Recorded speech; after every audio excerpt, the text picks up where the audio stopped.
تو انہوں نے بھی اسی طرح کی کوئی بات کی کہ عمران خان صاحب کسی کے اوپر اعتماد نہیں کرتے تھے، تمام لوگ اسی وجہ سے ان کو چھوڑ کر چلے گئے۔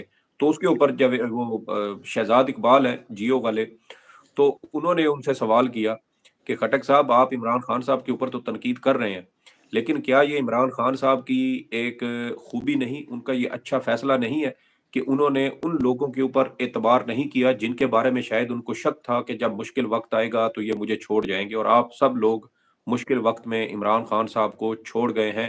تو اس حساب سے تو پھر عمران خان صاحب کا وہ اعتبار نہ کرنے والا جو فیصلہ تھا وہ بالکل درست تھا۔ تو اس کے اوپر پرویز خٹک صاحب کو بھی چپ لگ گئی۔ تو آپ دیکھیں کہ 2010 میں میں اپارا کے اس چوک میں موجود تھا جب پاکستان تحریک انصاف کی جانب سے وہاں پر ایک چھوٹا سا احتجاج کیا گیا، جلسہ عمران خان نے کیا، ایک تقریر کی، اور اس کے بعد پی ٹی آئی کے لوگ ایمبیسی روڈ کی طرف جانا چاہتے تھے۔ تو جو شیل پمپ ہے نا، اس سے پہلے جہاں پر یہ 12 والی گاڑیوں کا اڈا ہے، تو اس کے سامنے کر کے سڑک کے اوپر آگے اسلام آباد پولیس کھڑی تھی اور انہوں نے جو شرکا تھے ان کو روک لیا۔ تو وہاں پر ایک نوجوان کا انٹرویو کیا گیا تھا اور اس نے اس وقت کہا تھا کہ اگر پولیس ہمیں روکے گی تو ہم انقلاب کیسے لے کے آئیں گے۔ تو اس کلپ کے اوپر اس نوجوان کا بڑا مذاق اڑایا گیا، پی ٹی آئی کا بڑا مذاق اڑایا گیا کہ دیکھیں یہ ممی ڈیڈی برگر بچے ہیں، پولیس سامنے کھڑی ہے تو ان سے احتجاج نہیں ہو رہا، اور یہ کہتے ہیں کہ پولیس ہمیں روکے گی تو ہم انقلاب کیسے لائیں گے۔ آج آپ 13 سال کے بعد اس سیاسی جماعت کو دیکھیں کہ تاریخ کی سب سے گھناؤنی قسم کی فسطائیت کا وہ مقابلہ کر رہی ہے۔ پورا ملک، پورے ملک کے وسائل، پوری ریاستی مشینری ان کے خلاف جس طرح استعمال کی گئی ہے۔ ہم نے ابھی پہلے بھی کہا کہ مارشل لاؤ کے دور میں بھی اس طرح کی فسطائیت کسی نے نہیں دیکھی، اس طرح کا سلوک کبھی سیاسی کارکنوں، سیاسی رہنماؤں کے ساتھ نہیں ہوا۔ اور آج بھی دیکھیں کہ لوگوں کو پریس کانفرنس کرنے کے لیے مجبور کیا جا رہا ہے، ان کو اغوا کیا جاتا ہے، لاپتہ کر دیا جاتا ہے، اور پھر اس کے بعد جب وہ یا ان کے اہل خانہ کی وجہ سے وہ کسی دباؤ میں آ جاتے ہیں تو پھر وہ اس کے اوپر جو ہے وہ پریس کانفرنس کر دیتے ہیں، یا اچانک جا کر استحکام پاکستان پارٹی کو جوائن کر لیتے ہیں، اور پھر ان کے اوپر سختیاں ختم ہو جاتی ہیں۔ تو خواجہ صاحب، آپ نے شاید آپ نے جیسے ان کا خود انٹرو کروا دیا کہ نواز شریف صاحب کہ جب ان کی حکومت ختم کی گئی تو انہوں نے سیاست سے کنارہ کشی اختیار کر لی، اور بھٹو صاحب کے دور میں جب ان کو ضیاء الحق کی جانب سے ان کی حکومت ختم کی گئی تھی تو بھٹو صاحب کی 40 رکنی ان کی ایگزیکٹو کمیٹی تھی جو پارٹی کی پالیسی کے حوالے سے فیصلے کرتی تھی۔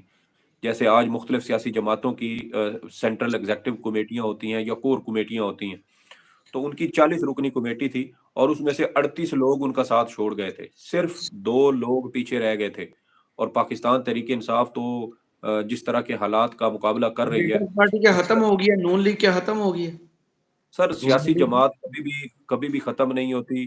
سیاسی جماعت کا آپ عمران خان کا دیکھیں نا یار، ہم اپنی اگر بات کریں تو ہم نے اس کے اوپر 1-2 ویڈیوز پہلے بھی کی ہیں کہ معاملہ صرف یہ نہیں ہے کہ عمران خان صاحب کا نظریہ موجودہ جو 1-2 نسلیں ہیں ہم ہو گئے، یا ہمارے پیچھے جو 20-22 سال 25 سال کے نوجوان ہیں، یا ہم سے آگے جو 50-60 سال کی عمر میں 70 سال کی عمر میں جو نسل موجود ہے، وہ عمران خان کے بیان سے یا ان کے جو ان کا ایک موقف ہے، ان کا ایک بیانیہ ہے، وہ اس کے ساتھ کھڑے ہیں۔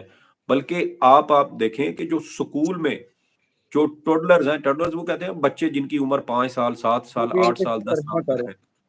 جی جی، یہ چھوٹے بچے جو اسکول میں جاتے ہیں، 10 سال کی کم عمر کے جو بچے ہیں ہم ان کو کہہ لیتے ہیں، یا اس کے بعد آپ ہائی اسکول کے بچوں کو دیکھ لیں، کالج کے بچوں کو دیکھ لیں، یہ وہ بچے ہیں جو ہم نے ابھی کچھ مہینے پہلے ہم نے دیکھا کہ نواز شریف صاحب کی تصویروں پر یہ ان کے پوسٹر پھاڑ دیتے تھے، ان کے بینر پھاڑ دیتے تھے، ان پر پتھر مارتے تھے، یہ سارے اسکول کے بچے تھے۔ تو سر یہ معاملہ صرف یہ نہیں ہے کہ عمران خان صاحب کا جو نظریہ ہے یا ان کے جو ایک بیانیہ ہے وہ موجودہ نسل میں سرایت کر چکا ہے، بلکہ یہ جو آنے والی نسلیں ہیں، معصوم بچے ہیں، جو اکبر صاحب نے تقریباً ہفتہ 10 دن پہلے کچہری جاتے ہوئے ایک بیان دیا تھا کہ میرے 6 سال کے بچے نے اپنی والدہ سے کہا تھا کہ اگر ابا نے جو ہے وہ پی ٹی آئی چھوڑی تو وہ خودکشی کر لے گا۔ تو دیکھیں نا کہ بچوں کی حد تک یہ چیزیں بہت زیادہ جذباتی ہو چکی ہیں۔ لوگ بچے عمران خان صاحب کی شخصیت سے بہت زیادہ متاثر نظر آتے ہیں۔ تو یہ بیانیاں ہمارے پیچھے آنے والی بھی 2 سے 3 نسلوں میں یہ صلاحیت کر چکا ہے، اور جب یہ بچے بڑے ہوں گے تو پھر انہوں نے ہی ان ساری چیزوں کو آگے لیڈ کرنا ہے۔ تو خواجہ صاحب ذوالفقار علی بھٹو صاحب کی 40 رکنی کمیٹی تھی، سینٹرل ایگزیکٹو کمیٹی، اور اس میں سے 2 لوگ رہ گئے تھے۔ نواز شریف صاحب کی بھی سیاسی جماعت پوری تتر بتر ہو گئی تھی، وہ خود لندن بھاگ گئے، بیرون ملک بھاگ گئے تھے۔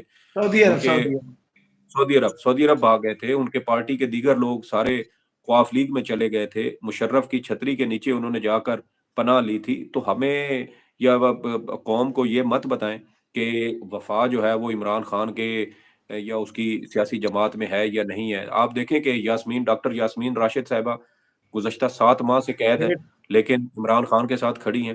میاں محمود الرشید عمران خان صاحب کے ساتھ کھڑے ہیں، جیل میں ہیں 7 مہینوں سے۔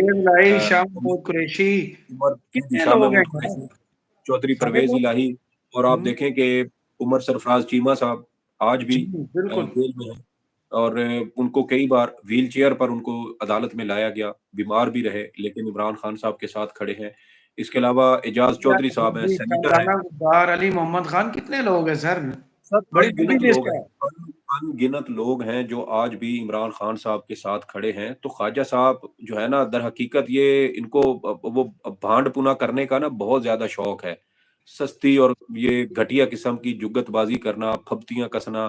تو میرے خیال میں یہ صرف وہی اپنی جو ان کے اندر ایک خلش ہے کہ اتنا کچھ کر لینے کے بعد بھی پی ٹی آئی اسی طرح قائم ہے۔ عوامی مقبولیت کا یہ عالم ہے کہ ایک دن کی کال دی جاتی ہے اور جلسے سے بڑا ورکر کنونشن ہو جاتا ہے، تو جہاں پر ایک باقاعدہ جلسہ ہوگا تو پھر آپ اندازہ لگائیں کہ وہاں پر کتنی بڑی تعداد میں لوگ اس میں شرکت کریں گے۔